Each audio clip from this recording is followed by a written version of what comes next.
How's it going, guys? So we have a past level question for immunology. Researchers evaluating different vaccines, and we're looking at the notion of T-independent vaccines become T-dependent ones. And they want to know which vaccine we're talking about here. USMLE cares about this, okay? So this is what it means. T-independent, aka thymus independent, means you are not proteinaceous. You could be a polysaccharide capsule, for instance.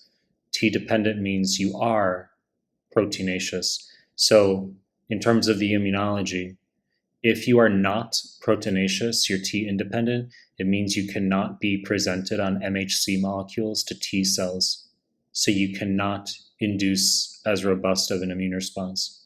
T-dependent proteinaceous means you can be presented on MHC molecules, so you can get a T cell response, allows for a much more robust immune response from the vaccine. So which of the following vaccines represents a conversion from something that is not proteinaceous, where it cannot be expressed in MHC, to something that's proteinaceous, where it can be expressed / presented on MHC? Choice A, diphtheria, is wrong. So diphtheria and tetanus are both toxoids. OID means looks like but ain't. So it's a part of a toxin. It's an inactivated toxin for both diphtheria and tetanus, which are proteins already. Okay, so these are the two important toxoids you know for USMLE, diphtheria and tetanus. They're inactivated toxins / partial toxin. They're already proteinaceous, so they're already T-dependent. Wrong fucking answer.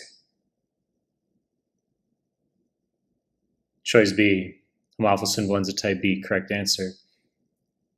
You take the polysaccharide capsule of Haemophilus influenza type B, strep pneumo, Neisseria meningitis. These are the vaccines you need with splenectomy patients, for instance, sickle cell patients. They have susceptibility to encapsulated organisms. These polysaccharide capsules are not proteinaceous, hence they're T-independent. They cannot be presented on MHC molecules. So we conjugate a protein to them. This makes them T-dependent. So the Haemophilus influenza type B vaccine is conjugated. It's a polysaccharide capsule, but it's a conjugated vaccine, which makes it T-dependent. USMLE wants you to know that proteins such as flagellin are what we conjugate to polysaccharide capsules to make them proteinaceous. The USMLE gives you that question. It's not that you have to be a rocket scientist and know ahead of time that flagellin is the answer. It's more just that they'll list 4 other answers that are not proteins. So you say, well, flagellin, that's a protein. It's a structure that is used for bacteria for movement. It's probably proteinaceous. Got to use your head.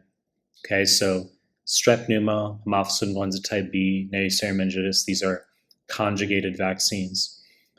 2CK step 3 stuff, there is a polysaccharide version of the strep pneumo vaccine that we give after we give the conjugated one, but the conjugated one exists. That's what they want you to know. Let's whip through the others to some other points. Hepatitis B, it's wrong. This is a recombinant vaccine. It's synthesized. Okay, same with HPV. Just know that. Mumps, measles, rubella, and rotavirus are both live attenuated vaccines. Can't give mumps, measles, rubella to pregnant women. And you only give it to HIV patients if CD4 is over 200. Rotavirus, it's oral. That's a high yield point. Okay, so the 2CK step 3 stuff, of course, rotavirus, 2, 4, 6 months is when we give it. Same with diphtheria, tetanus, Haemophilus influenza type B. They also get it school age. Not for rotavirus, though. It's just 2, 4, 6 months. Mumps, measles, rubella, this is going to be at 12 months, 12 to 18 months. Okay? And then hepatitis B is at birth, and then 2 months and 6 months. We don't give it at 4 months anymore. Tetanus, wrong fucking answer.